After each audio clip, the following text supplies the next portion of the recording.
আজকে মিটফোর্ডের ঘটনার পর দ্রুততার সঙ্গে বাংলাদেশ জাতীয়তাবাদী দল এবং তার অঙ্গ সহযোগী সংগঠন ব্যবস্থা গ্রহণ করেছে, দাবি তুলেছে তার আমরা বিচার চাই, দৃষ্টান্তমূলক বিচার চাই। এবং তারপরেও আমাদের নেতা জনাব তারেক রহমানের বিরুদ্ধে বিভিন্ন ট্যাগিং করা হচ্ছে। আপনারা কি একবারও ভাবেন না আপনারা কি করছেন? আপনারা কোথায় কোথায় আপনারা আগুন নিয়ে খেলা করার চেষ্টা কেন করছেন? অন্যের ক্রীড়ানাথ হয়ে কেন আপনারা দেশের রাজনৈতিক সংস্কৃতিকে বিনষ্ট করার চেষ্টা করছেন? রাজনীতি করবেন, ময়দানে আসুন।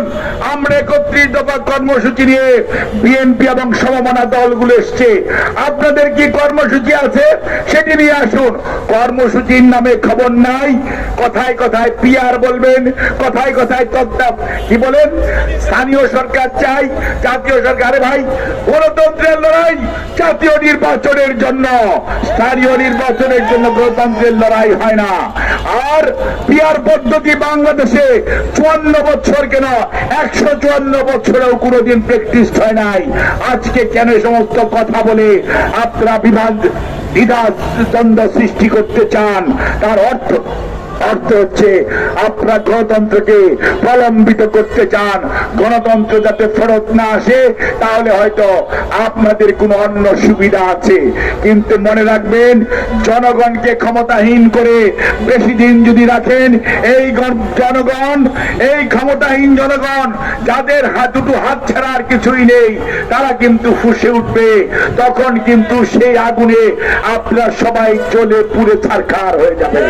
কাজেই আমি আপনাদের সবাইকে উদাত্ত কণ্ঠে আহ্বান জানাতে চাই, ধৈর্য ধরুন এবং ঐক্যবদ্ধভাবে স্বৈরাচারকে যেমন আমরা রুখেছি, স্বৈরাচার পালিয়ে গেছে, ঠিক একই ঐক্য বজায় রেখে গণতন্ত্র পুনঃপ্রতিষ্ঠার যে লড়াই, যে নির্ধারিত দিন আগামী ফেব্রুয়ারির প্রথমার্ধে হবে বলে মাননীয় প্রধান উপদেষ্টা ঘোষণা করেছেন, আমরা আপনার কথার উপর আর বিশ্বাস রেখে রাখতে চাই এবং সে অনুযায়ী আপনি এগিয়ে যাবেন।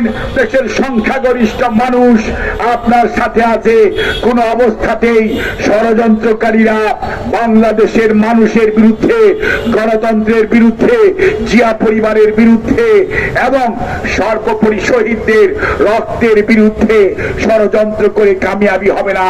জয় হবে জনগণের, জয় হবে গণতন্ত্রের। আপনাদের সবাইকে ধন্যবাদ। আল্লাহ হাফেজ। বাংলাদেশ জিন্দাবাদ। বাংলাদেশ সম্মিলিত পেশাজীবী পরিষদ জিন্দাবাদ।